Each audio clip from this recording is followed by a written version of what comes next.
Saudara mengantisipasi penularan dan penyebaran COVID-19, para pemudik dari wilayah zona merah wajib disemprot disinfektan. Selain penyemprotan, pemudik dicek kesehatannya juga.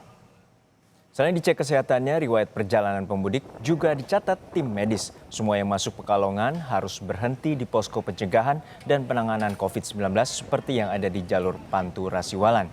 Di posko, para pemudik diimbau untuk mengisolasi diri selama 14 hari.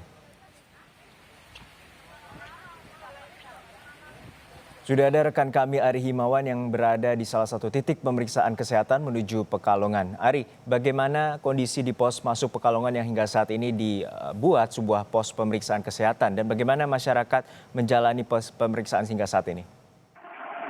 Ya, terima kasih Dino dan selamat siang saudara. Hingga kini berbondong-bondong pemudik dari wilayah zona merah seperti Jakarta tiba di Kabupaten Pekalongan, Jawa Tengah.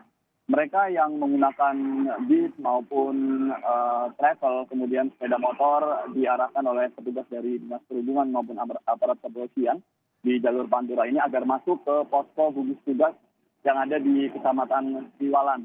Mereka akan disemprot, maksud kami benda-benda yang dibawa seperti sepeda motor maupun mobil bis akan disemprot oleh petugas.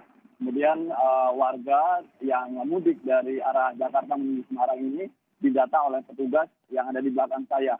Dicek kesehatannya, dicek suhunya, kemudian disuruh cuci tangan. Dan apabila kondisinya baik, di bawah 38 derajat Celcius, pemudik bisa melanjutkan perjalanan. Ketika ditemukan ada pemudik yang suhunya di atas 38, akan diperiksa lebih lanjut oleh petugas. Kemudian selain di posko gugus tugas yang ada di Kecamatan Siwalan ini, pemerintah Kabupaten Pekalongan juga mendirikan posko gugus tugas di dua lokasi lain, yaitu di Kecamatan Kedungbuni, ada di alun-alun Kedungbuni, dan juga di Terminal Kajen. Sama saja pemudik dari wilayah selatan bisa langsung menuju ke posko-posko yang disediakan oleh pemerintah Kabupaten Pekalongan. Sementara untuk tekniknya, pemerintah sendiri sudah menghubungi PO Bus yang ada di wilayah Pantura, khususnya di Pekalongan, agar memampirkan atau beristirahat terlebih dahulu di posko gugus tugas ini untuk diperiksakan dan juga dicek kesehatannya. Dino. Ya, Ari, hingga saat ini sudah berapa banyak penumpang ataupun PO Bus yang melewati pos pemeriksaan dan sudah tercatat berapa sejak pagi tadi dan hingga saat ini apa saja yang dilakukan oleh pemerintah Pekalongan sendiri untuk mengatasi penyebaran COVID-19? Ya, Juno dan juga saudara, hingga siang ini di posko gugus tugas di Kecamatan Siwalan saja sudah ada 750-an warga dari arah Jakarta menuju Semarang yang terdata oleh petugas. Sementara di posko-posko lain juga angkanya tidak terlalu jauh karena mereka biasanya datang dari arah selatan seperti Banjarnegara, Banyumas melewati jalur selatan dan akan berhenti untuk diperiksakan dan didata di Terminal Kajen maupun di alun-alun Kedungbuni.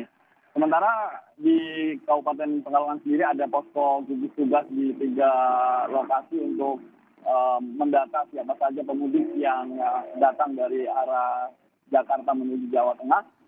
Di Kota Pekalongan sendiri per hari ini 1 April pemerintah Kota Pekalongan akan memberlakukan jam malam pukul 9 malam hingga 4 pagi. Dan warga yang berjualan atau yang mempunyai toko di jam-jam malam tersebut dihimbau agar menutup barang dagangannya dan warga tidak boleh keluar dari Kota Pekalongan ketika jam malam tiba, Juno.